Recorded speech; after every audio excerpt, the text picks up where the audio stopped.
On the third anniversary of the November 9th capitulation agreement, Nikol Pashinyan, the coordinator of the treasonous faction, essentially announced Armenia's final capitulation and congratulated the Armenian people from the international podium of the Paris Peace Forum. Pashinyan has not only relinquished the title to Artsakh and renounced all Armenian rights and claims, thus giving Aliyev guarantees that he would close the issues of Artsakh and Armenian refugees once and for all. But he has done a much more dangerous act of acting as Aliyev's agent and introducing the so-called Western Azerbaijan thesis on the international arena of the Paris Peace Forum. Nevertheless, dear participants, I have not come to this peace forum to talk about war.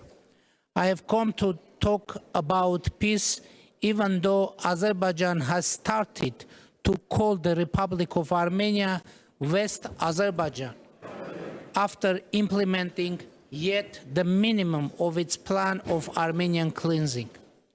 The concept of so-called Western Azerbaijan, which is a concept of preparing a new war against the Republic of Armenia, is propaganded in schools, universities, and mass media of Azerbaijan. That is quite a dangerous statement that Pashinyan, the greatest deceiver and traitor of the Armenian people, is trying to import into the international political arena. Pashinyan's geopolitical roadmap for the short term is to legitimize Aliyev's dream of the so-called Western Azerbaijan.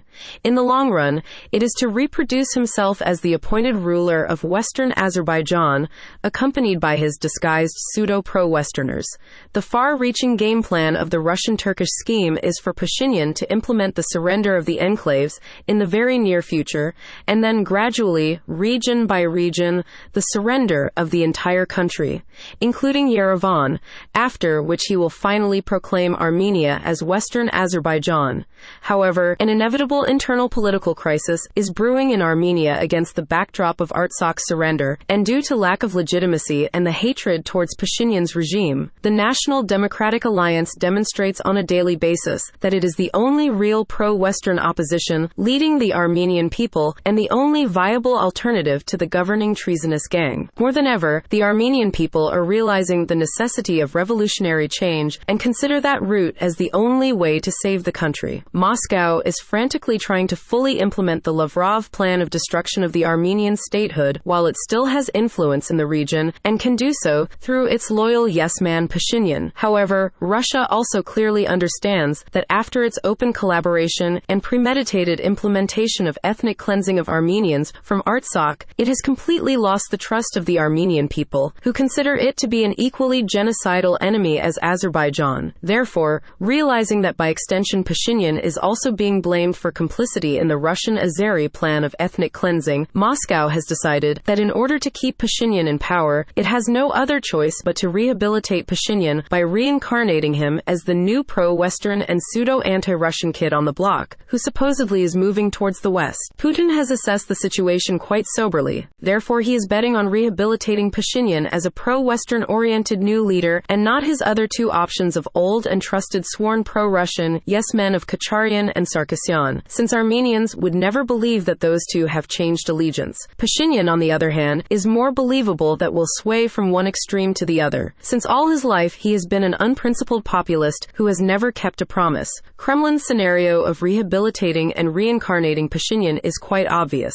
They might repeat the infamous operation of snap elections, as they did after the disgraceful war of 2020. To have the outcome that it desires in the snap elections, Kremlin has not only fully submerged itself in rehabilitating Pashinyan, but has also created or supports 24 pseudo-pro-Western NGOs and political parties, which will play a pivotal role in keeping Pashinyan's flank in the snap elections, thus guaranteeing the passage into parliament of the so-called Western-oriented parties, who in reality are Kremlin stooges in disguise. These new pseudo-Western-oriented parliamentarians will replace the old unabashed pro-Kremlin guard of Kacharyan and Sarkisyan duo. These new pseudo-pro-Western gang, but in reality a pro-Kremlin English-speaking crafty guys, are ready to dismantle the Armenian statehood under Pashinyan's leadership and plan to establish Western Azerbaijan shortly thereafter. There are possibly two scenarios. The Plan A scenario will result in the reproduction of Pashinyan's treasonous regime as the appointed rulers of Western Azerbaijan, and these crafty guys will act as opposition, while the Plan B scenario will be direct Azeri Turkish rule, where the only issue to resolve for the new rulers will be Pashinyan and the gang's physical safety, which possibly will be solved the same way as it was done with the Artsakh authorities. Moscow's treacherous plan is obvious. The Armenian people should, for the sake of self-preservation, if nothing more, show political consciousness and will to get rid of these Turkish elements within us as soon as possible. The National Democratic Alliance must comprehensively explain to the Armenian people the dire situation that we are in at this time, and clearly show that the path out of it is the nationwide uprising against the Turkish Trojan horse planted in the center of Yerevan by Russia.